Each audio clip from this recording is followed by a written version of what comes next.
week 12 of the fantasy basketball season. Here's a few forwards I look to sell and trade this week. The first forward, Kevin Durant of the Phoenix Suns. So Kevin Durant having another solid year, but injuries have been a major concern. You need him the most over the last few seasons. He's just not playing.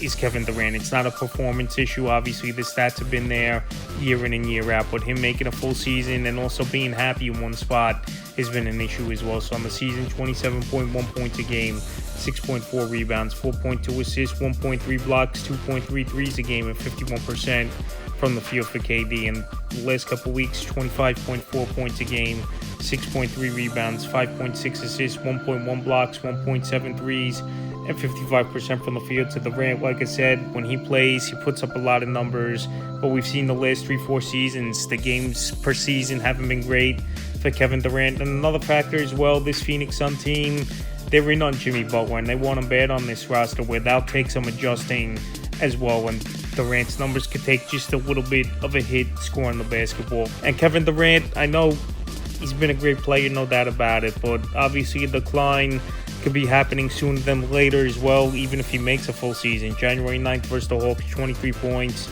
2 boards, 7 assists, 3 blocks, 2 threes, 60% from the field. January 11th versus the Jazz, 25 points, 5 boards, 7 assists, a steal, a 3, 57% from the field. And January 12th versus the Hornets, 27 points, 8 boards, 5 assists, a steal, 2 threes, 45% from the field. So Durant scoring the basketball great. Rebound numbers have been solid. Assist numbers have been solid as well. But like I said, Kevin Durant, you think he's healthy and you think he's playing well, and at the wrong times he goes down with injury. And we've seen some stints early in the year. November 13th to the 20th, he missed some games, and December 5th to the 13th, he missed some games. So he's been healthy now for about the last month of the season. He has Kevin Durant. But like I said, there's going to be times I believe he's going to sit out, and that definitely could hurt fantasy owners. If I could get good value for him right now and sell him off, even though I would try to sell him a little higher than reasonable price, this would be the time to do it. Next forward, Zion Williamson of the New Orleans Pelicans just returned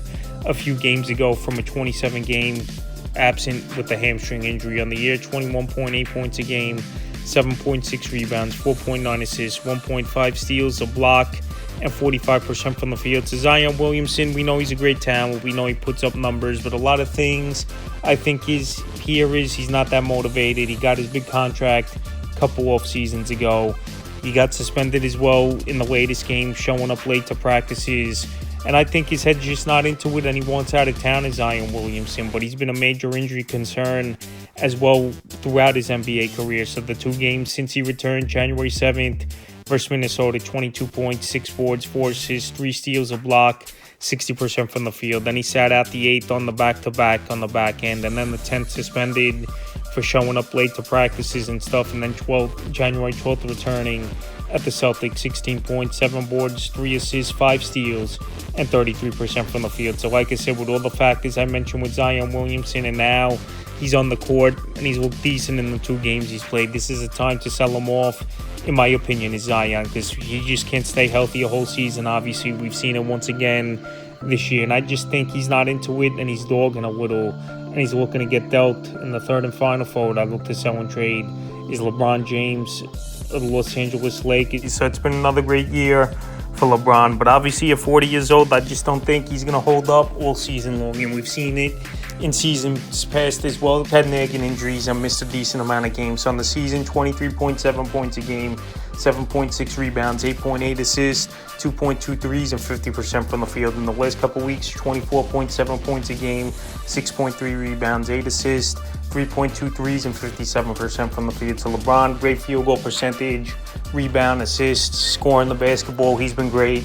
But like I said, for this Los Angeles Lakers team, where they've been struggling, especially losing the last 3, I think LeBron, it's going to start taking a toll on him as the season goes on.